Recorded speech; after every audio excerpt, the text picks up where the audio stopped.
Still in local news, Mayor of Kaduwela, G.H. Buddhadasa, lodged a complaint with the Elections Secretariat today.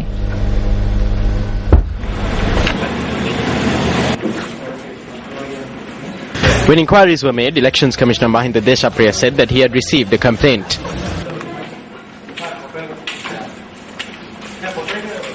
සාධාරණ police commission එකක් ඉල්ලන මිනිහා. රටේ සාධාරණත්වය ඉෂ්ට කරන්න කියන මිනිහා. මේ බලන්න මානව හිඟම් කොමිෂන් වාර්තාව ඇවිල්ලා තියෙනවා. මෙයයි There are people asking for a fair police commission and justice in this country. A report has been issued by the Human Rights Commission. It says here that election regulations and the law have been violated in my area. During the provincial council polls, Vimal Veerawansa and Buddhika Jayalal violated election laws. There is no point in blaming the Grama Niladaris. If a bribe is taken, that is wrong. It was a mistake made when amending the electoral list. දැන් මේ තුට්ටු දෙකේ bag එකක් කීයද 2500ක් phone එකක්.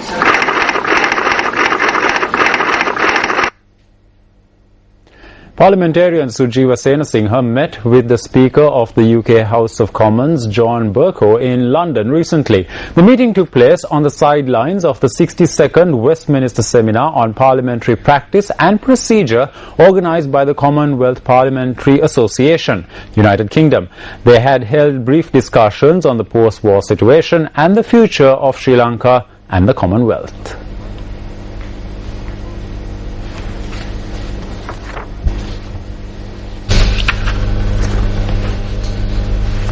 The Mahasangha says that the actions undertaken by Ranil Wickremesinghe to introduce a new constitution for the country without instilling democracy in the constitution of the United National Party is akin to deceiving the people.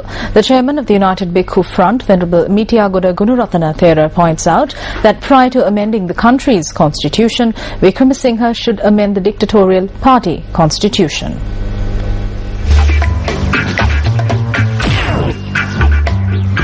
සමහර වෙලාවට මට පේනවා මේ විවස්ථාව.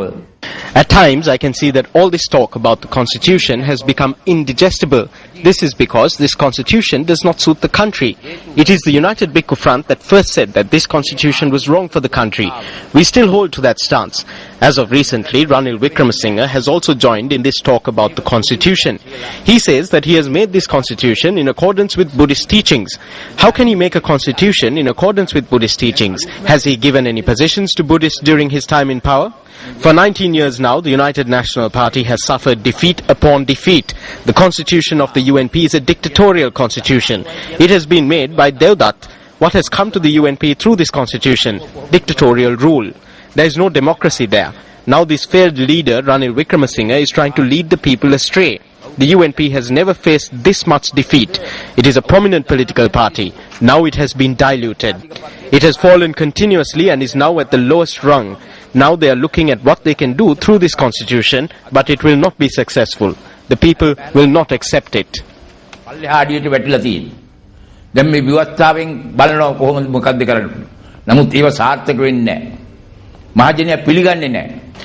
Under prominent leaders like D.S. Senanayake, Dudley Senanayake, Sir John Kothalawala, J.R. Jayawardena, R. Premadasa and D.B. Wijetunga, the United National Party was in power and governed the nation for about 3 decades. However, the Mahasangha points out that if Ranil Wickremesinghe fails to win the next presidential election as well, he will go down in history as the first candidate to fail to win the presidency for a record 28 times.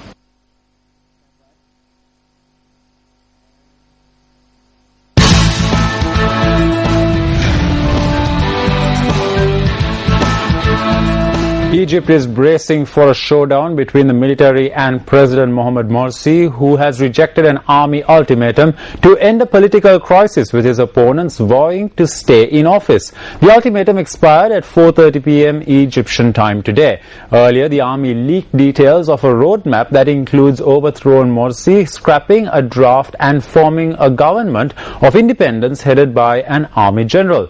Morsi, who belongs to the Muslim Brotherhood, has vowed to stay in office at any cost. Meanwhile, the top Egyptian military commanders began an emergency crisis meeting this afternoon.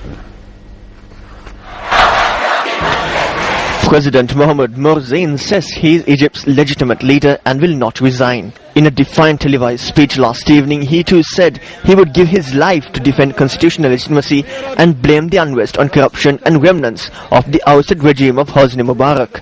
Calling for protesters to respect the rule of law, he urged the establishment of a committee of reconciliation as well as a charter of ethics for the media, and said he was prepared to meet all groups and individuals as part of a national dialogue process.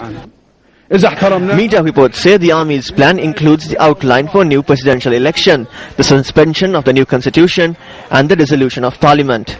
However, one military source has told the Reuters news agency that those reports are not true and that the deadline would mark the beginning of talks about what should be done next. Today, a defense ministry official said Army Chief General Abdel Fattah al-Sisi, who had held talks with Mr. Morsi earlier in the week, was meeting his top commanders as the deadline approached. But a spokesperson for Morsi's Muslim Brotherhood party said the army had no right to offer a roadmap. The president was put under further pressure by the resignation of 6 ministers from his government on Monday, including Foreign Minister Kamel Amr. Morsi became Egypt's first Islamist president on the 30th of June 2012 after winning an election considered free and fair following the 2011 revolution that toppled Hosni Mubarak. But dissent has been growing, with protesters angry at the lack of development in post-revolution Egypt and accusing the Brotherhood of trying to protect its own interests and pushing an Islamist agenda. However, Morsi and the Brotherhood still have significant public support, and both sides have drawn huge numbers to rallies in recent days.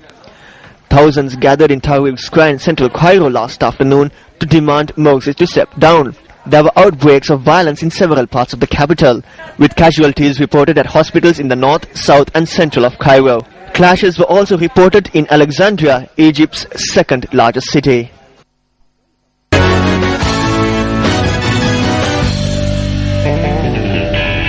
In sports news, it's cricket. That's right, Sonali. Sri Lanka became the first international cricket team to play an entire 50-over innings with 9 wickets in hand when they beat India by a massive 161-run win in the Tri-Series, also involving the West Indies.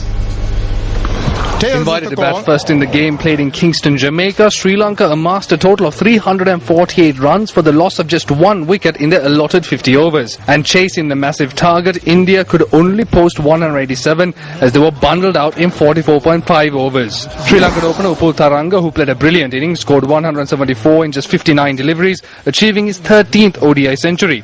His innings comprised of 3 sixes and 19 fours. Incidentally, this was Taranga's highest ODI score and the second highest by a Sri Lankan, the first being by Sanath Jayasuriya.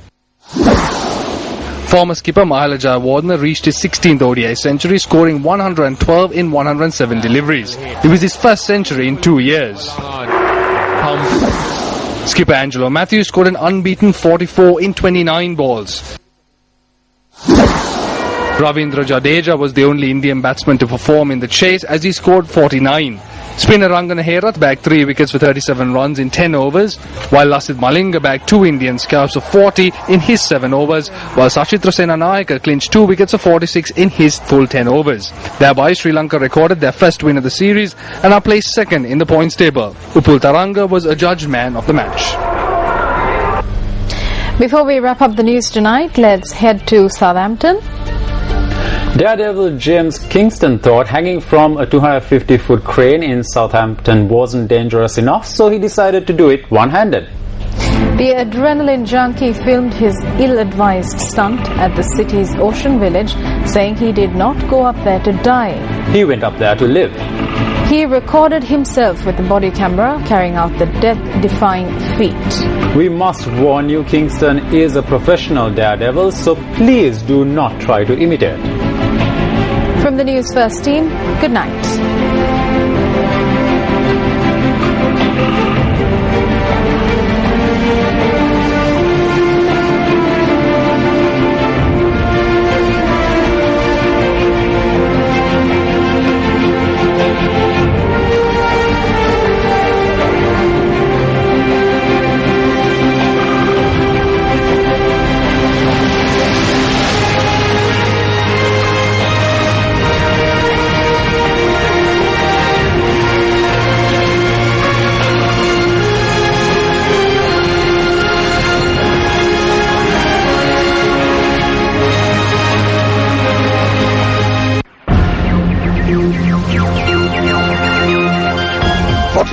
0114 896 896.